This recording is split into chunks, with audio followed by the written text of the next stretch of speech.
नमस्कार, मेरा नाम आलोक है। आप लाइव स्ट्रीज देख रहे हैं। बिहार के चाचा भतीजे के बीच में तलवार खींची हुई है। बिहार के चाचा भतीजा नीतीश कुमार और तेजस्वी यादव को मत समझिएगा। एक और चाचा भतीजा है, सियासत में है, लेकिन अब चाचा को भतीजा मंजूर नहीं। भतीजा भी कह रहे हैं कि चाचा तो स्वीकार है ही नहीं। चिराग पासवान और पशुपति पारस, पहले लोक जनशक्ति पार्टी थी जब रामविलास पासवान जीवित थे, लेकिन अब हो गई है लोजपा रामविलास और एक हो गई है राष्ट्रीय लोजपा। पशुपति पारस तो केंद्रीय मंत्री बन गए, लेकिन तलवार खींची हुई है दोनों के बीच में। देखिए आलोक, यह तलवार और ज्यादा खींचेगी। अभी और देखना ये होगा कि कौन किसका वध करेगा। मतलब वध होना है, आपको लगता है? नहीं, अब हम तो कहेंगे कि राजनीतिक रूप से कौन किसका वध करेगा, लेकिन बात तो वहां तक चली गई है जिसमें यह पूछा जा रहा है कि क्या चिराग पासवान की हत्या भी हो सकती है। देखिए, दोनों की लड़ाई बहुत गंदे किस्म की लड़ाई हो गई है। देखिए, पहले पार्टी का बंटवारा हुआ और अब जब चुनाव करीब आया है तो यह लड़ाई इतनी गलीज की पूछिए मत। देखिए, पशुपति पारस मतलब चाचा, जो भारत सरकार में मंत्री भी हैं, उन्होंने एक बयान दिया। पशुपति पारस आजकल चिराग पासवान का नाम भी सुनना पसंद नहीं करते हैं। एक बार तो पत्रकारों को ही डांट दिया था। पत्रकारों को ही डांट दिया और चिराग पासवान तो अब पशुपति पारस का नाम भी नहीं लेते हैं। कहते हैं एक मंत्री, मतलब वो पहचान भी उन्होंने भुला दी है जो चाचा के रूप में पशुपति पारस की पहचान है। तो पशुपति पारस से जब यह पूछा गया कि पत्रकारों ने ही पूछा था कि एनडीए के करीब आप अधिक हैं कि चिराग पासवान अधिक हैं, क्योंकि चिराग पासवान को Z+ की सिक्योरिटी मिल गई, जेड सिक्योरिटी मिल गई। तो पशुपति पारस का जो बयान आया वो चौंकाने वाला भी था और वो अचंभित करने वाला भी था। उन्होंने कहा कि देखिए, Z या Z+ मिल जाने से कुछ नहीं होता है, यह तो नेताओं की जान का जंजाल होता है। मैं इस बात से सहमत नहीं हूं। देखिए, नेता सिक्योरिटी लेने के लिए क्या क्या पापड़ नहीं बेलते हैं, ये प्लस वो प्लस ये वो, और जब सिक्योरिटी मिल जाती है तो पुराना वाला ही बना रहे, जात वाला ही बना रहे, इसके लिए भी क्या क्या पापड़ नहीं बेलते हैं, क्योंकि वो सिक्योरिटी नहीं घर का परिवार हो जाता है, वसूली का मास्टर हो जाता है और तरकारी लाने वाला भी हो जाता है, बच्चे को स्कूल पहुंचाने वाला भी हो जाता है। ठीक है ना? तो जान का जंजाल। हम ऐसे नेताओं को भी जानते हैं जो भौकाल बांधने के लिए कुछ भी नहीं है, लेकिन जैसे ही पटना शहर छोड़ते हैं गाड़ी का सायरन ऐसे बजता है कि मत पूछिए। अभी भी हैं? हाँ, अभी भी हैं।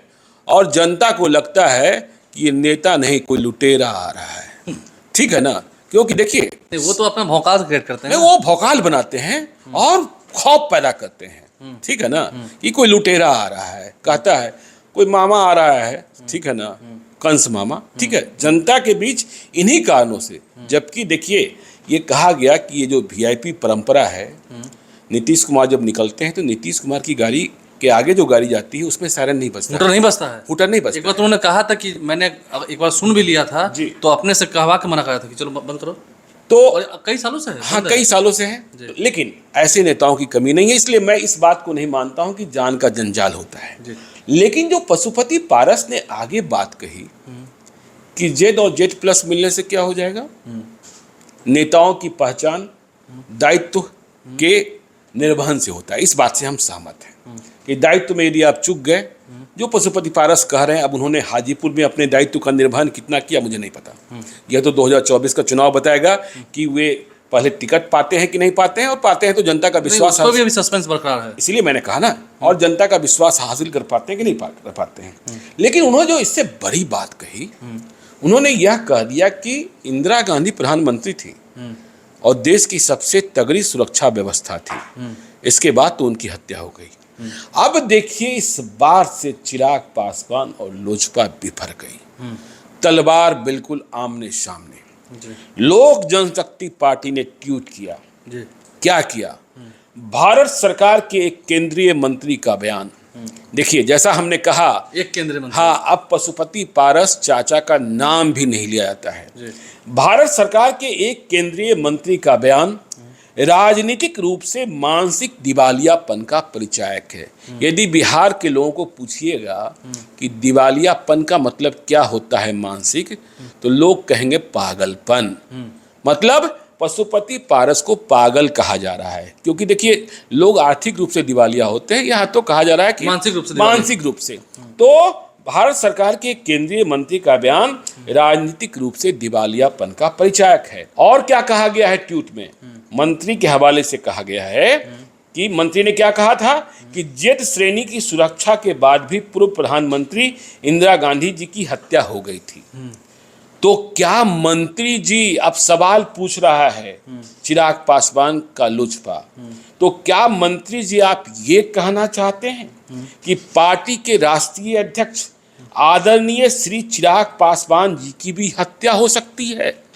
मतलब लोजपा रामविलास यह पशुपति पारस से पूछ रहा है कि आपने जो कहा कि सिक्योरिटी में इंदिरा गांधी की हत्या हुई, तो क्या आपके कहने का अर्थ यह है कि जेड कैटेगरी की सुरक्षा में चिराग पासवान की भी हत्या हो सकती है? तो आप ऐसा बोलकर, मतलब पशुपति पारस ऐसा कहकर देश की सेना के शौर्य पर सवाल उठा रहे हैं। मतलब जो लोग सुरक्षा की जिम्मेवारी उठाते हैं उन पर सवाल उठा सेना के जवान ही होते हैं। हाँ, और देखिए आगे क्या कहा गया, इन दिनों चिराग पासवान जी की बढ़ती लोकप्रियता से मंत्री जी पूरी तरह से हताश हैं। ठीक है, तो ये ट्वीट आया।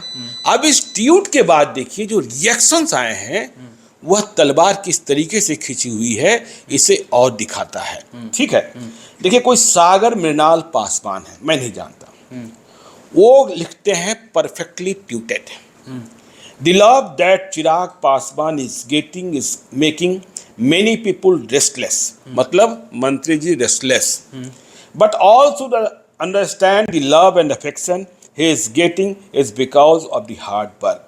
Bihar is proud of Chirag Paswan, no one can harm Chirag Paswan, mind it.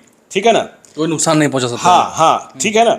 अब देखिए कोई अदिति हैं, वो लिखती हैं दैट मिनिस्टर, मतलब पशुपति पारस को टारगेट करके कहा जा रहा है, that minister should take care of himself. आप अपनी चिंता कीजिए मंत्री जी, nothing would happen to Chirag Paswan, he has our sincere prayers with him always, moreover coming from a फौजी background I can assure you army of our country is not that big that it will fail at protecting our leader।